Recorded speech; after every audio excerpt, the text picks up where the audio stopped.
Kulaudu Balay and Mini Shaitan Rajim.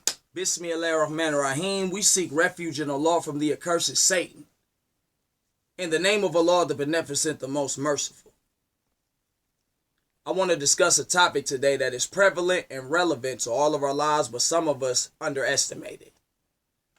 First off, let me say, these streets is cold. Try to stay warm. I think they hate because they know I was airborne. Bars. It's 9 degrees outside, family. Bundle up. Make sure you got your mask on if you're not staying indoors. I'm not going to hold you today. I want to discuss a topic, like I said, that is prevalent and relevant in all of our lives, but some of us underestimate the validity of it. The name of this video is, Who Declared This Gender War? Who declared this gender war? I have 8 talking points that I'm going to run through briefly. Be it the will of Allah. To answer the question before I get into the bullet points and begin to expound on each of them individually, the white supremacists started the gender war. The white supremacists print the money. They set the price of gold. They manipulate the stock market. They pretty much rule. They rule in wickedness, but nevertheless they rule. Right?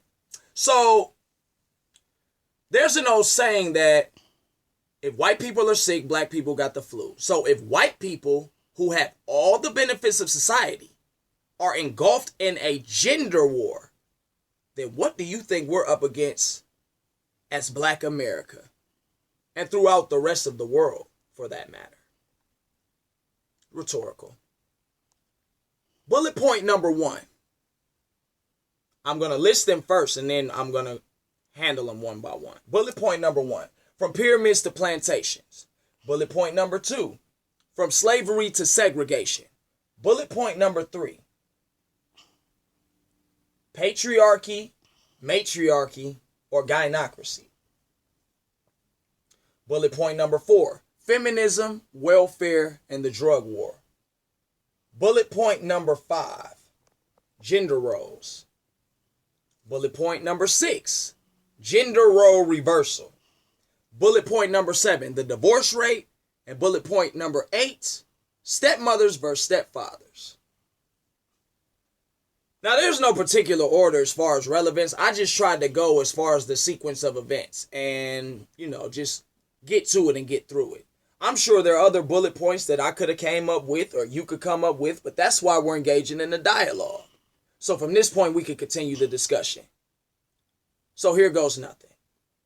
Bullet point number 1, from pyramids to plantations. In the motherland, the black man, the black woman, the black child was God. It was the Holy Trilogy. It was the Holy Trinity. It was the call all, be all, the end all. We ruled in righteousness. We governed our own civilizations and managed our own affairs. We had family values. We were God incarnate. We knew our roles as man, woman, and child. We are the fathers and mothers and babies, descendants, whatever, of the pyramids, but not just that, mathematics, science, engineering, medicine, astrology, anything you could think of. It derived from the original man and woman. In the past 6,000 years, some say 6 to 10,000 years, but according to the teachers of the Most Honorable Elijah Muhammad, the last 6,000 years, the Caucasian has come into existence. All right? When the Caucasian came into existence originally, we were God. The Caucasian began to rule, God went to sleep, and the devil has been perpetrating a fraud as though he's the God. Now, when they took us from pyramids to plantations, right? They didn't do it by brute force and strength, although they would like for you and I to think that, and our children, of course, to think that, because they want us to raise cowards, and we ain't gonna do that, at least not over here. By the way, I'm gonna try my best to be unequivocally poised. Those of y'all that know me know I'm a very passionate person. Those of y'all who don't, you'll find out if you stay tuned. But I'm gonna remove emotion from it and just talk directly. So, when the Caucasian came to enslave us, or to make us slaves, or to, create the dynamic of chattel slavery, He did it with technology. He came with religion because we were a spiritual people by nature. So that was the bait. They also bribed us. They said, if you help us build America, the land of milk and honey, will always be indebted, will always be an ally, will always honor you. You had three different types of black or melanated people. You had those who were in the motherland, who they came specifically to get to spread throughout the world, and most specifically here in North America. You had the Moors, who were never enslaved. They actually civilized the Caucasian and taught them how to govern, taught them how to nation build, taught them how to regulate their own sovereign society. They were never enslaved, keep in mind. And we know that Moors and Moorish science birthed Freemasonry, and all presidents have been Freemasons. If you don't know that, you're very late, and I don't have time to catch you up to speed. You're probably going to call me a conspiracy theorist anyway if I try to catch you up to speed. So you do that on your own time. But for those of you that know, we know. Then you had the third type of black people who were indigenous to America already. You know, when Christopher Columbus and the other jokers got here, we were already here. We didn't, you know. We are indigenous everywhere. So they brought us here, the 64-year lie. They told us slavery started in 1619. It actually started in 1555. Do your research if you don't know. History rewards those who do research. And the reminder benefits the believer. So, after bribing us and rewriting history and all of this, they discovered that, the white supremacists that is, that they needed to make more slaves. They needed more production. They needed more bodies. See, what they don't tell you in history is, originally they were only bringing black men over here to build. And when they started bringing our women so that we could procreate as chattel slaves like animals on their farms and these plantations, that's when the slave revolt started. See, they want you to think that we ain't been protecting our women. Black women, we loved you and been protecting you since we fell out of your body. Don't let them trick you off the streets, off these YouTube streets, off these scholarship streets. Don't fall for the okie doke and drink the Kool-Aid. Just smile, baby. We've been protecting you. Now, we can't be defined by the cowards who don't. I don't speak for them. I don't relate to them. Slave revolts did not start until they started raping our women, making our male children impregnate their mothers, hence the term MFer.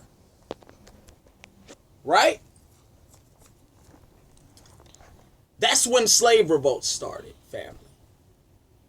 So when it was just us men here, we was like, well, we just gonna build with it. But then when they started bringing our women and it started getting brutal and you couldn't say Allahu Akbar, they kill you for saying God is the greatest in your original tongue. You need to take note of that for all of you Islamophobes out there, okay?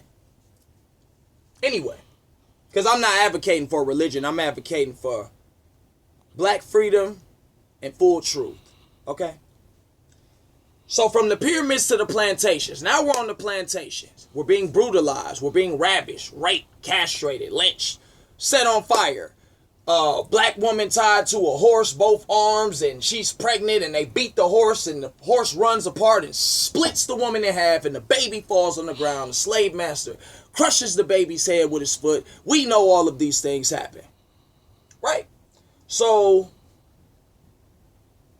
in the midst of that, production began to suffer. Of course, the North and the South, the Civil War. We were emancipated. We were never freed. Emancipation, liberation, and freedom are not the same thing, although in gross ignorance, we usually use these three words interchangeably. They're not the same. We were emancipated. Your emancipator at any moment can revoke your liberties, which liberties are not freedoms. Moving along. On the plantation, we were fighting to stay married. We were fighting to protect our women. Some of us, I dare say most of us. Because the token Negro or the house nigga was the anomaly. He wasn't the rule, he was the exception. Most of us were not house Negroes, okay? Most of us were in the fields where it's real, just like today. You have a select few black celebrities and politicians. The majority of us are broke and trying to find our way to salvation. We're really trying to find this land of milk and honey and, all of that. This pie in the sky. Most of us are out here scratching and surviving, struggling, looking for something that we'll never find in white supremacist society. So, from the plantations or from slavery, we enter segregation, right? Now, segregation, we still were fighting to be married. Mind you, during slavery and the segregation, the divorce rate was nothing like it is today.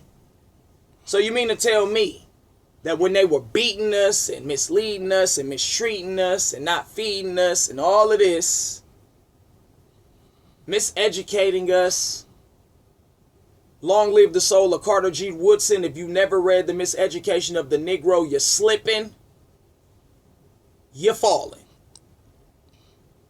So let us help you up. Please go get the book. Read it and weep. In segregation, we ran over 60 towns fresh out of slavery. We had families, we had businesses, we ran our own city halls, things like that. Fresh out of slavery, we were the builders. In fact, there are memoirs from our elders, black people, and historical documents that show that when there was a Great Depression, the dominant society was being dominated by the Depression.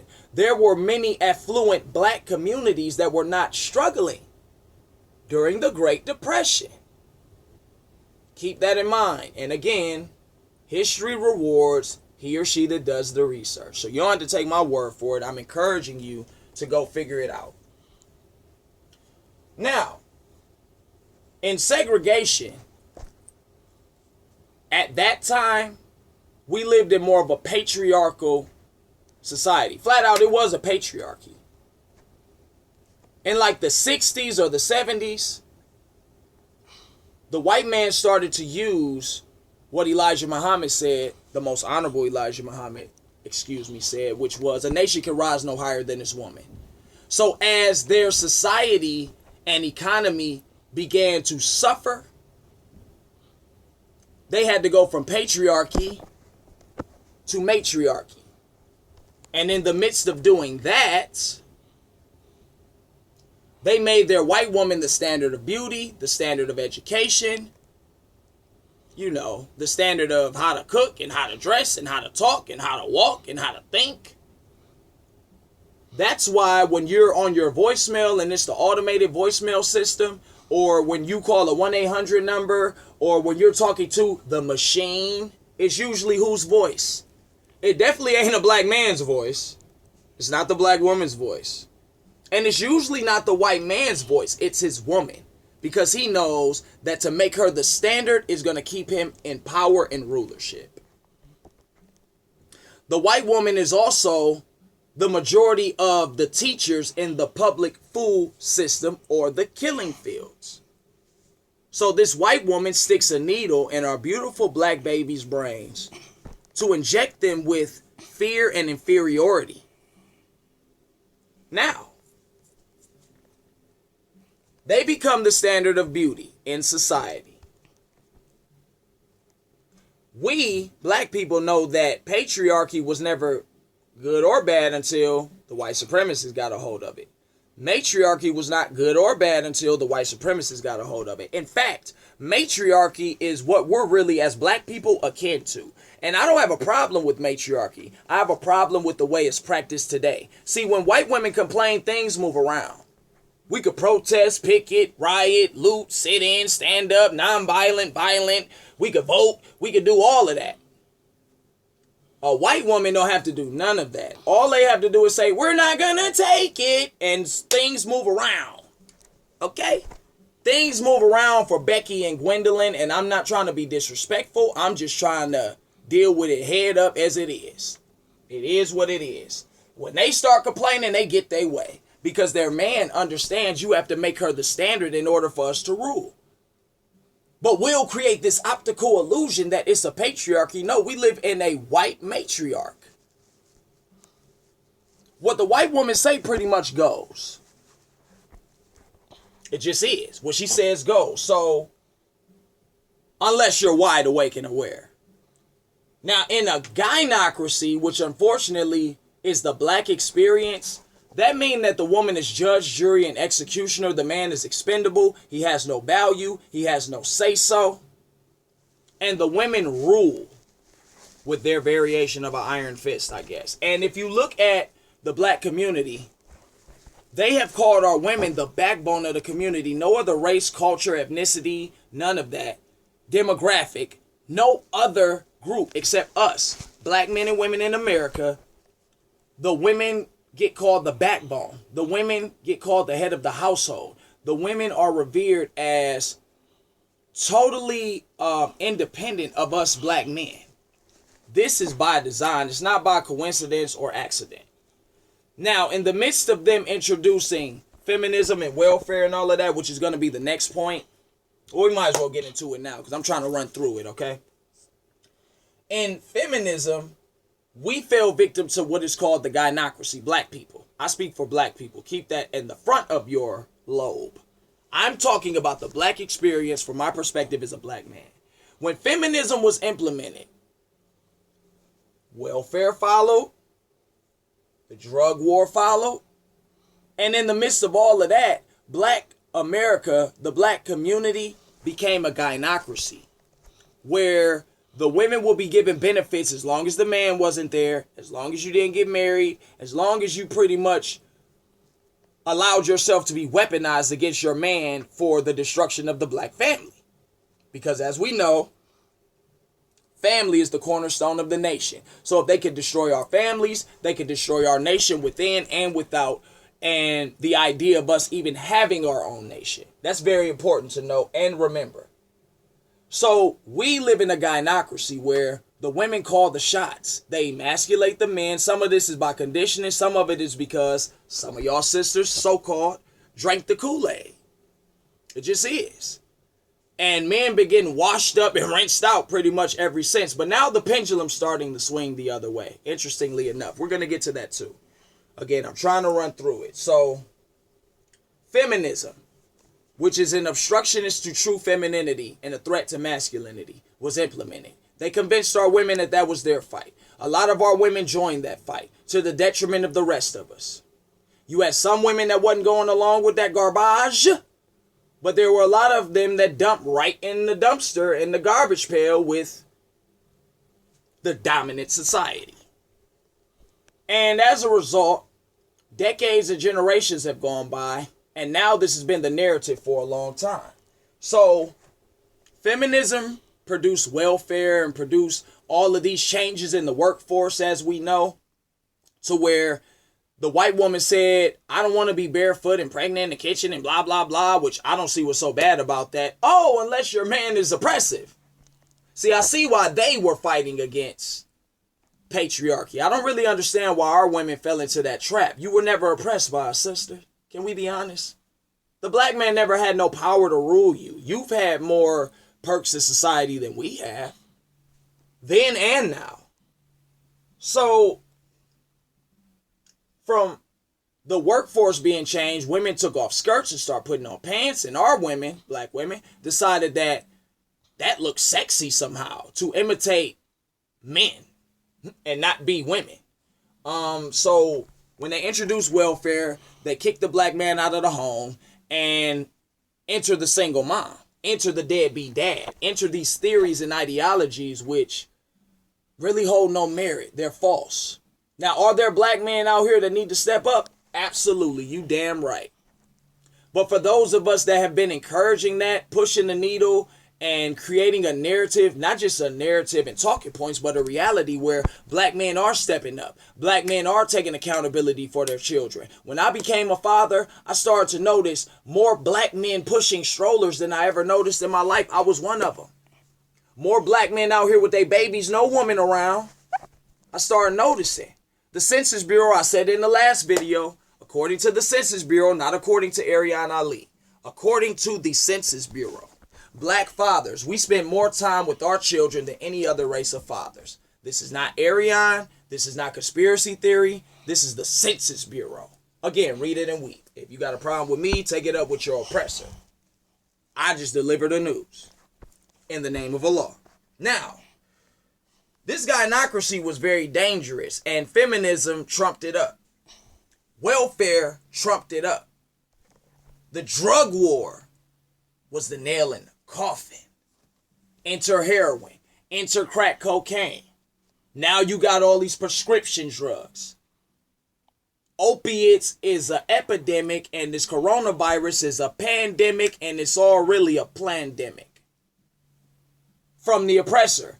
But they plan and Allah plans, and surely Allah is the best of planners. So Allah's hand is in this whole thing, family. Fret not. We getting to it and getting through it. We're 4 points in. I just addressed how the drug war got a lot of black men locked up, a lot of black men strung out, a lot of black women strung out. Enter the crack baby. By the way, I represent the era and generation of crack babies. Now we're growing up. And I'm not saying that I personally was a crack baby, but if you born in the 80s, we all kind of in the same boat, baby. It just is what it is. Even if your mother never smoked dope, even if she never, you're still of the culture. It's still permeating through all of us. So the crack babies are now growing up to have babies of our own.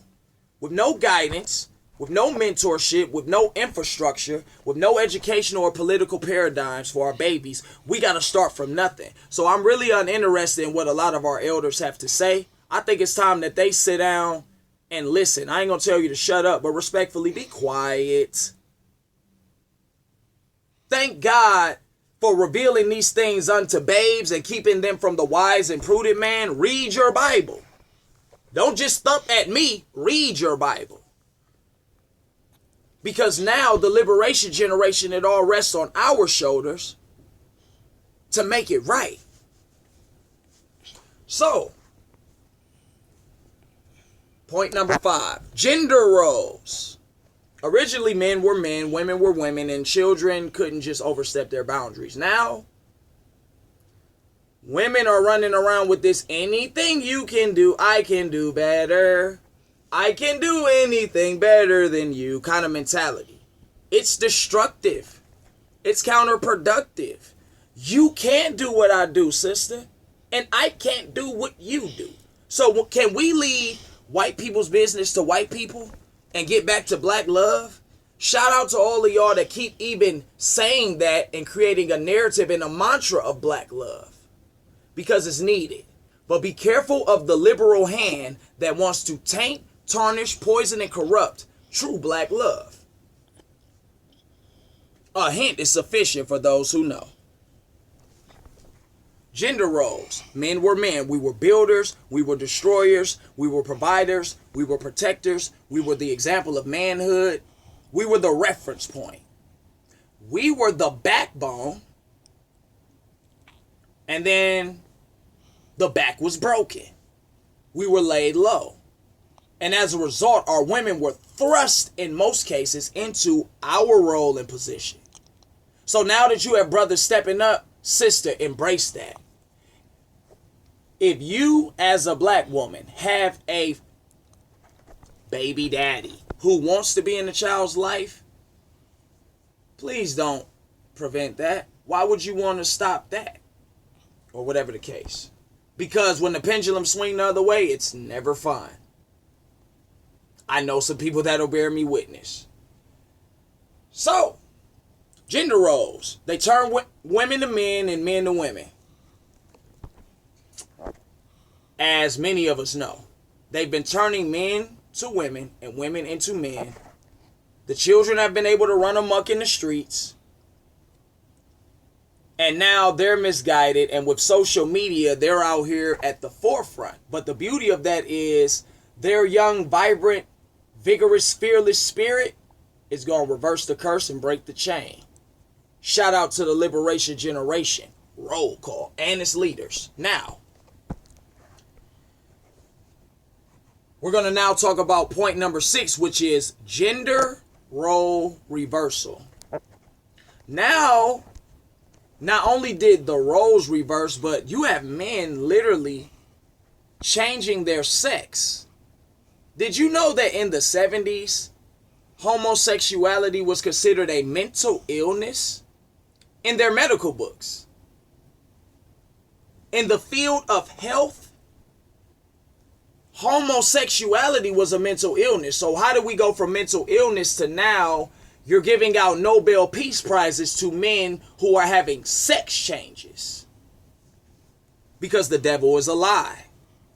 See, I don't have a problem with the individuals in the alphabet community, because I got brothers and sisters and cousins or whoever that they're a part of that. But we have an understanding about the truth. And sometimes people have a discussion with you behind closed doors that they're not willing to have out in the world.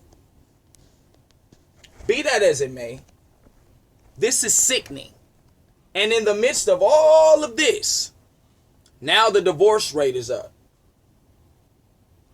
Because after role reversal, we get to point number 7, which is the divorce rate.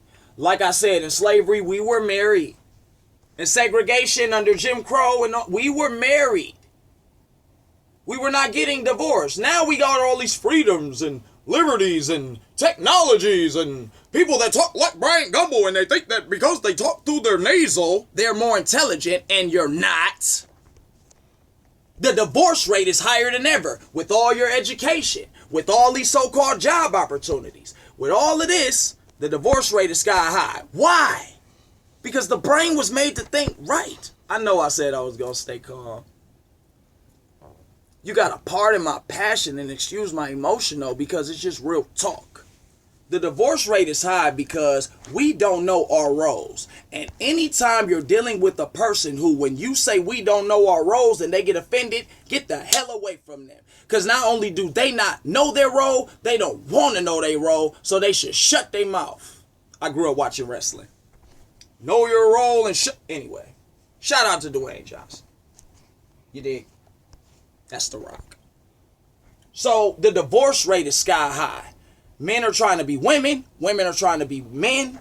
Children are out here lost. Your child could say on Monday, I'm a boy. Then on Wednesday, I'm a girl. Then on Friday, I don't know. Then on Monday, repeat.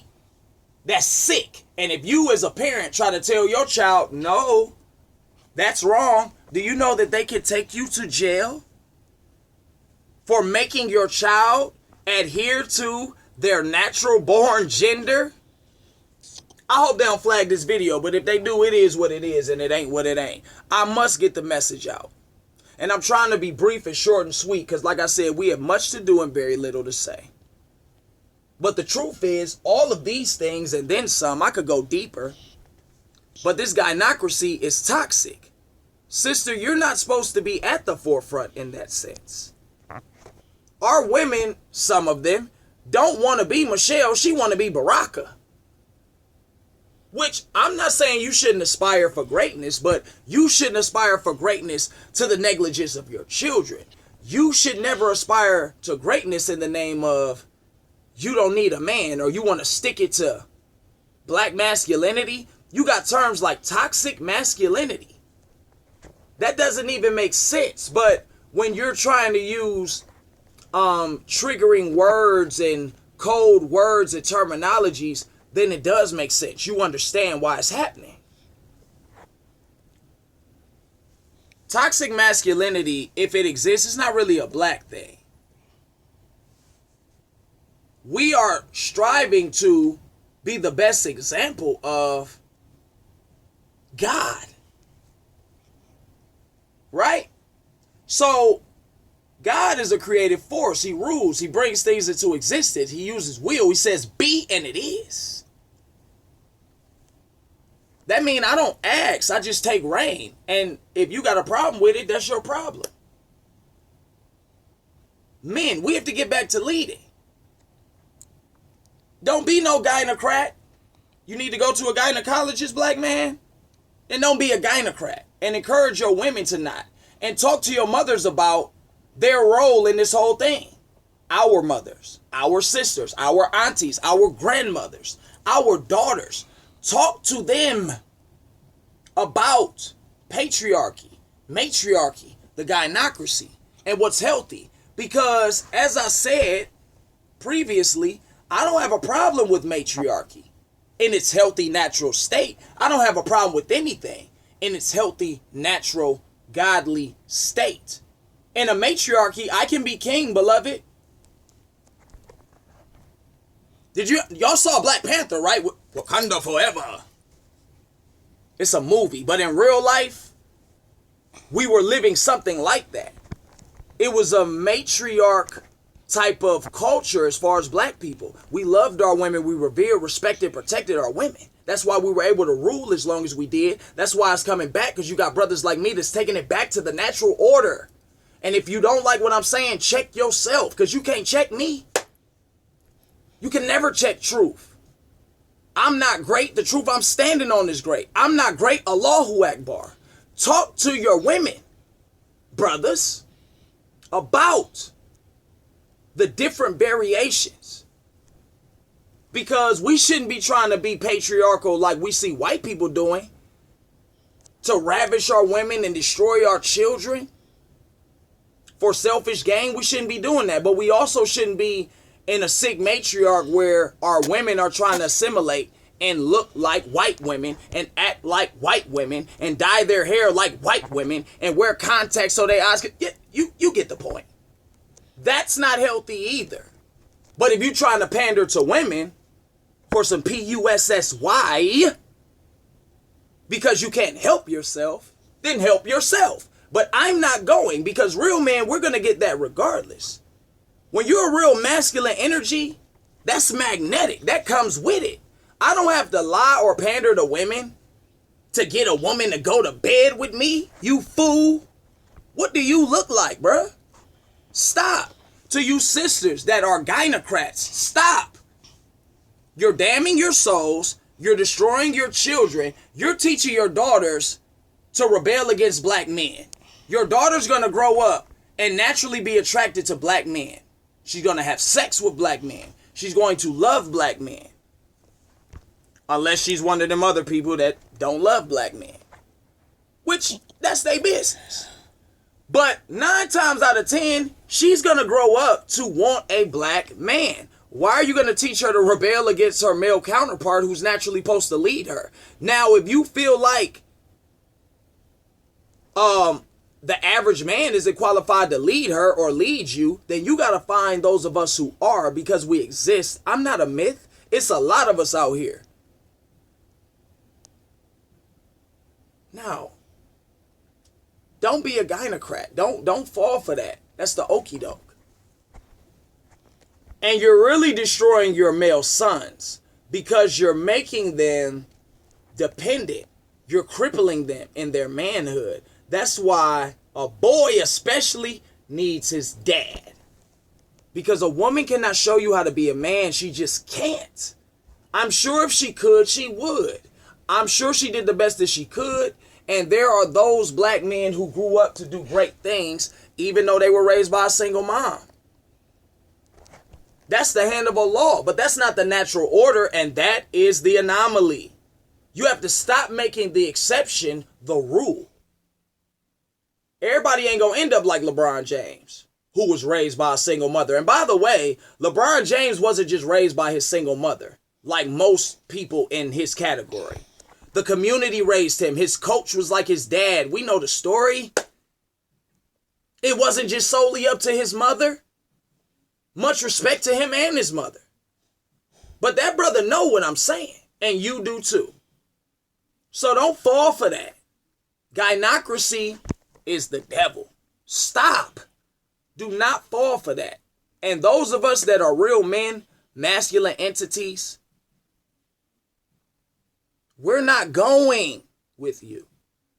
So, they declared a gender war. We got engulfed in it. Are we going to stay in it? Are we going to deny that it exists? Are we going to say sexism is worse than racism because it's a mainstream talking point? Or are we going to be honest with self and say, look, this is going on, but I don't have to be a part of it. We can rise above it. The next generation deserves to see healthy, happy families, black families, and have an example of how to reenact that and implement that and be an example themselves, because these babies ain't gonna be babies forever, you know. Even though you still childlike in your adulthood, some of you, your children are gonna grow up and they looking at us. Our children are looking at us every day. So eventually they're gonna call you on your hypocrisy, like you called your parents, some of you, some of us, on their hypocrisy. So don't get it twisted. Gynocracy is not your friend. It's not. Patriarchy isn't necessarily your enemy unless it's poisonous. And matriarchy is not necessarily the call-all to end-all unless we take it back to the original state. Because like I said, in the matriarchy, the black man can be king. The black man is still God. But the women are the queens. They're on a pedestal. There's nothing wrong with that. Any natural man don't have a problem with loving and praising and cherishing women. But y'all got to be real women. And us men, we have to really lead as men. So the divorce rate is sky high, even though y'all got all these freedoms. Perversion is on the loose. Addiction, everything else. Man, it's crazy out here. But y'all want to deny that it's a gender war. And then those of us who admit, are we willing to take the right steps to rectify it and to win the war? Because the only way we can win the war as a collective is to come together. Allah, God, whatever you want to call the divine, head of man, man head of woman, woman head of children. Which leads me to my final point, and then we'll be able to get out of here. Stepmothers versus stepfathers. Stepmothers versus stepfathers. Now be clear. I am not saying that stepmothers are against stepfathers or vice versa. I'm comparing the intricacies, right? Now let me say this. I know what it's like to have a stepmom. I know what it's like to have a stepdad. As far as today, I only respect my stepmother as a real mother figure. My father married one time. And he's still married. Praise be to Allah. She was an example of how to be a stepmother and a mother. I've seen stepfathers. I've been and am technically a stepfather. So I know what that is about too. So what I'm saying is I'm qualified to speak. I know what it's like to be a stepchild, to have a stepmother and stepfather, and I know what it's like to be a step-parent, to have stepsons and stepdaughters. Facts. Now let's get into this so we can wrap it up. Stepmothers. Now let's start with stepfathers. I know we usually ladies first, but I want to start with the men today. There have been a lot of cliches and stigmas attached to being a stepdad. You know, the wicked stepfather and they're abusive and all of it. Sometimes it's true, but I really think that's more of their problem than ours. And those of us that are caught up in that is because we're caught up in them. Because that's not your natural way. It takes a village to raise a child. We know this. Let me also say this about black men in adulthood and in the dating market. Most black men are not fathers. The majority of us are not fathers. The majority of black women are mothers. And out of those mothers, there are more single mothers than married women who are mothers. That's not by accident. My point is this. As a black man, you know this, either consciously or unconsciously. If I'm a date and deal with these sisters, she probably got a baby or two or few. And if I love her, I'm going to have to love them. And they come with the package. They come with the package. Most black men, whether they're a good example of this or not, they know this. So when they're in the dating market, we move like we know this. The sister's probably gonna have children. I can't just discriminate and say I'm only gonna deal with women that don't have children, because you're gonna be very limited. You're already limited if you're only dealing with black women, which I say we should do. I say we should be race first, not gender first, not religion first, not politics first, not LGBT element, not none of that shit first. We need to be black first, okay? Huh? None of that other foolishness should come before our blackness. So as a black man, you know that if you're in the dating market and you're dealing with sisters, she probably has children. So either you're going to deal with her as a booty call, like friends with benefits, or you're going to take her serious, and in embracing her, you got to embrace them babies because they come with the package, and in most cases, the mother has full custody. Now, let's flip the coin to the other side. Stepmothers. My stepmother is an exception to the rule. She is exceptional. And there are others like her who stepped up to the plate and helped a man raise his children. But can we be honest? Most stepmothers don't have the plight of stepfathers because most stepfathers don't have custody of their children. Although the pendulum is swinging the other way and the numbers are increasing, it's starting to balance out more. We're at the beginning stages of this change, of this renaissance, right? And like my stepmother is an exception to the rule, I also am an anomaly, an exception to the rule. Like I told you in the last video, and I'm probably going to say it in every video when I feel like it, because I feel like it. I got full custody of my son. I have one son biologically. By the way, it wasn't easy. I spent many, many, many nights praying that my son will be able to be with me full time. I'm not going to throw his mother under the bus on YouTube. But if you got a baby mama, you might know what I'm talking about. And if you have full custody of your children, you most likely definitely know what I'm talking about. I have full custody of my son. Now, what I found in being a stepfather and compared to being a stepmother is, as a stepmother, you're usually dealing with a man that doesn't have full custody of his children, sister. And then those of you who run into black men who do have full custody of their children, can we be honest? A lot of times, y'all not trying to help a man really raise his children. If he come over or she come over on the weekend or every other weekend or Christmas break, spring break, summer break, you could get with that. But if I got full custody of my son and I say, yo, I need a mother figure in his life that's my wife. He has a mother, but in our home, you're his mom. A lot of us have faced the reality of women not really liking the idea of that, to put it lightly. Now, they might not say it out loud because it sounds ugly. He didn't come out of my stomach. Her umbilical cord wasn't attached to me. So it's not the same. But that's really what it is. They usually got a problem with the baby's mother, even if she's not a threat. Even if the man hasn't been with her in years. The man might not even gave her a hug in years, let alone went to bed with her.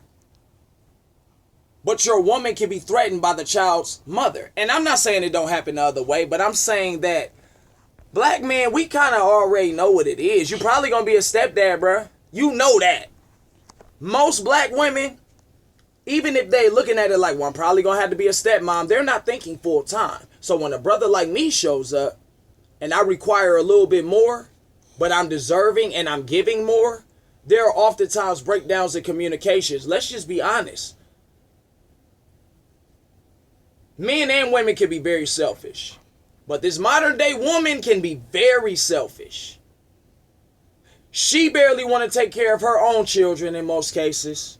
She dropping her babies off with the grandma and the auntie so she can run around like she's not a mother. And live her best life or whatever, or look for her next baby daddy or whatever. Maybe it's just ladies' night out. Maybe it's just innocent. But if you having ladies' night out every week and every day, your priorities are... So, a lot of women, black women, leave their responsibilities on other people to really raise the child. Between school and big mama and auntie and them and the dad, if you allow him to be in the child's life. Y'all don't be with y'all children like that. Like, we gotta be honest. I know it might be a little painful. I know people might be reactionary, but you can't prove me wrong, though. Black women, collectively, not all, but a lot of times they not really with that. Now, Like I said, the Census Bureau say black men spend more time with their children than any other race of fathers. So now you got more brothers like me getting full custody. So now, the same way that men had to step up with women and it take a village to raise a child and I'ma love your baby like it's my own, and you know, most of y'all black women have experienced this. But have you ever experienced loving a black man who has full custody of his children and then embracing them and loving them? Because I've seen it. Nothing's perfect, but I've seen it done effectively and ineffectively. I've seen women who are willing. I've seen women who are flat out against it. We ain't going. Just like you got black men that are like, man, they ain't my kids. There we go, that word kids. Not, they aren't my children. They ain't my kids. Shit, you know, you got the goofies out here. But you want to lay down with that sister, though. See, you's a goofy. You's a goofy, and I'll say it in your face in your mama's house, you're goofy. You want to lay down with that sister, but you don't want to help her raise children, but you probably had a stepdad to help raise your raggedy behind. Because stepdads in the black community, this happens. We exist. Now, a lot of us black men are, like I said, getting custody of our children. And we're finding that a lot of sisters are not trying to reciprocate, which is one of my favorite words, reciprocity. They're not trying to reciprocate the step parenthood. And this is something that doesn't get discussed enough. We talk about deadbeat dads all the time. We talk about men need to step up all the time. We talk about the negligent father and the deadbeat and the child support, woo, woo, woo. But what about the flip side of the coin? There are women out here that don't raise their own children. There are women out here that don't want to help you, black man, raise your child. In fact, they look at it like a little silent competition. They secretly don't want your child to excel because that's going to upstage their biological children. Oh yeah, I'm in your thoughts today. It's sick. I know all about it. So, we need more parents, period. How about the person that you have a baby with? You need to marry them. Uh-oh. Here you go with that traditional talk. No, it's nature. And for all of y'all that's like anti-polygamy, can we be honest? There are more black women who have children than black men. The only way that that's possible is two ways. Number one, it's a lot of swirling going on, which we know all about that. And number two, a lot of you sisters just keep having babies with the same man or the same type of man. Because good guys usually be boring to y'all. You got to have some roughness around your edges. You got to have some bravado, some machismo. Can we be honest, sisters? Y'all don't want the guy with the glasses that talks like this and he's, I just go to work and y'all don't want him. You want Rodney and Tyrone in there. You want Rasul in them. I mean, ain't nothing wrong with it. Do your thing.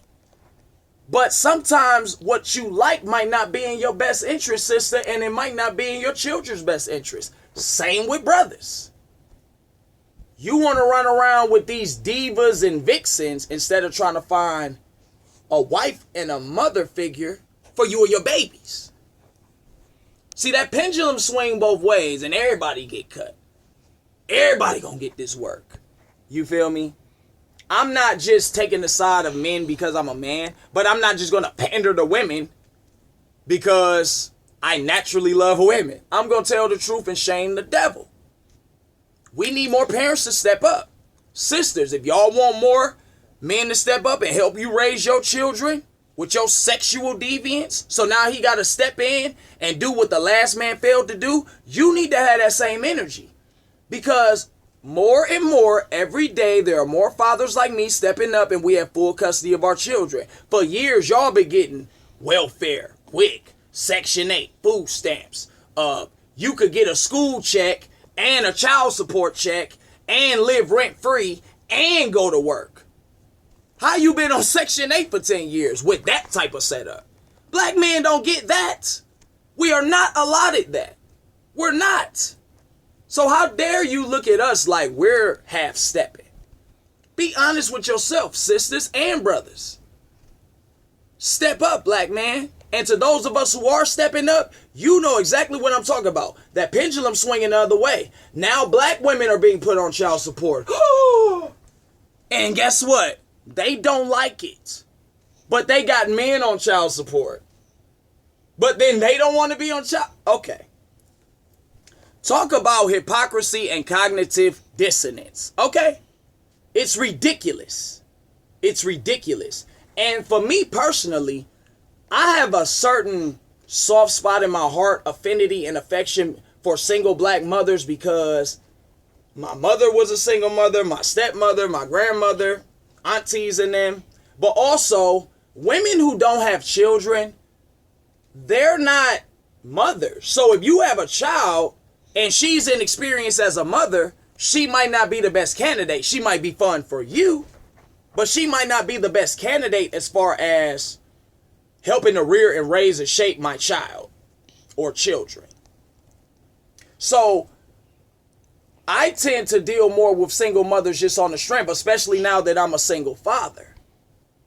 But before I got full custody of my son, before I got married, I would have conversations with sisters who most of them, not all, but most of them were single moms. And the things that I'm chronicling and conveying and relaying to you, these are things that they were saying to me. See, a person will let you know the real behind closed doors, but then they'll get outside and be on their red, black, and green and afro. You faking. You ain't about that. You ain't about that. As soon as they give you a stimulus check and a job, you going back to sleep. Can we be honest? Please and thank you. So, I'm going to start to wrap this up. We're going to tie all of the bullet points in with one thread. We're going to bring it home. Let's land this plane or this UFO. Black women, don't be no hypocrite. Can we be honest? A lot of y'all begin. And before I say that, white America has way more government assistance than black America because they're the majority in the country. So I'm not knocking black people because it's more of them depending on the government. Even though they have all the privilege, they could run up in the White House and nothing happen to them. They got more government assistance than we do. But in the black experience, I'm going to speak for the black experience. A lot of single mothers, now that we single fathers are getting custody of our children and some of the benefits, because some of us don't have government assistance or we don't have as much as y'all have had. But a lot of y'all don't seem to like it. A lot of y'all are disingenuous and dishonest in your rhetoric. You're not telling the truth. You know what I'm saying is true. There are exceptions to the rule, but the exception is never the rule. Obviously, there's a difference between the order of the day and what's regular and an anomaly. So, if you're the anomaly, don't get your pantyhose in a bunch, baby. This ain't about you. It don't apply, don't reply, let it fly. But if this is you, tighten up. Don't tell me to lighten up. And brother, if you a deadbeat, stand up. Stop playing. If you a stepfather and you really stepped up to the plate, man, I salute you. If you a stepmother and you really stepped up to the plate and you doing the best you can and you know in your heart you are, I salute you with both hands, sisters. Because a lot of y'all are not. A lot of y'all look at your own babies as a burden. So you definitely gonna look at the next man's offspring as a burden. Especially if you insecure and got all type of gripes with the baby mama. You're gonna hold us back. We gotta dead all that. So I could go on and on and on and on and on, as some of you intuitively may have picked up on, but we gonna tie it all in and we gonna, get back to the natural order of things and handle the business of the day. Who declared this gender war? The white man. And who was a willing participant? His woman. And then feminism brought us all in it. We went from pyramid builders to plantation dwellers and victims. From slavery, we ended up in segregation, but through slavery and segregation, we were still married. We were still fighting for our families. We had black love. We had black unity. We were living, killing, and dying for each other, not forsaking, abusing, and killing each other. Okay? Then, from slavery to segregation, feminism comes in. We know the difference between a patriarchy, male-dominated society, a matriarchy, women basically dominate, but you can still be revered as a man and a matriarch. Don't get it twisted. Then there's the gynocracy, where as a man, you are no man at all. Your thoughts don't count. Your voice don't count. Shut up and build, and then get out my face. This is the gynocracy. The women talk loud. They emasculate the men. Whoop-de, whoop-de, whoop-de, whoop. Yeah, this is the gynocracy. This is the majority of our experience in Black America. There are exceptions to the rule, but the exception is not the rule. Feminism produced welfare, changes in the job market. The drug war was implemented. Black men were either locked up or strung out or killed, deprived of economic opportunities, deprived of the right to have a role, a significant role in our children's lives, deprived of the right to lead our women and protect them. And those of us who stood up, it's been a long ride. It's been a rough, bumpy, rocky road that we have embarked upon. Some of our women drank the Kool-Aid. Some of our women the whole time been out there with us like this. And to those of y'all like that, shout out to you. We love you. But y'all know that ain't the majority of y'all. And if you on that type of time, sister, could you do us all a solid and check your sister? Because I can't check her. If I check her, it's abusive. He's a male chauvinist. He's a misogynist. He's a womanizer. He's an arrogant narcissist. Anything but that man telling the truth. It might be uncomfortable. It might not be something you're accustomed to hearing. But he's not lying. Stop me when I'm lying, okay? Not when your little feelings get hurt. Men and women. Stop me when I'm lying. And I ain't lied yet.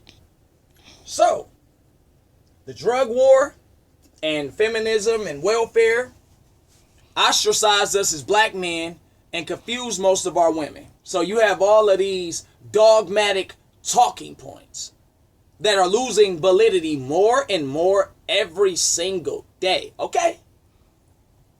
Gender roles. Men were once men, women were once women. The roles have been reversed.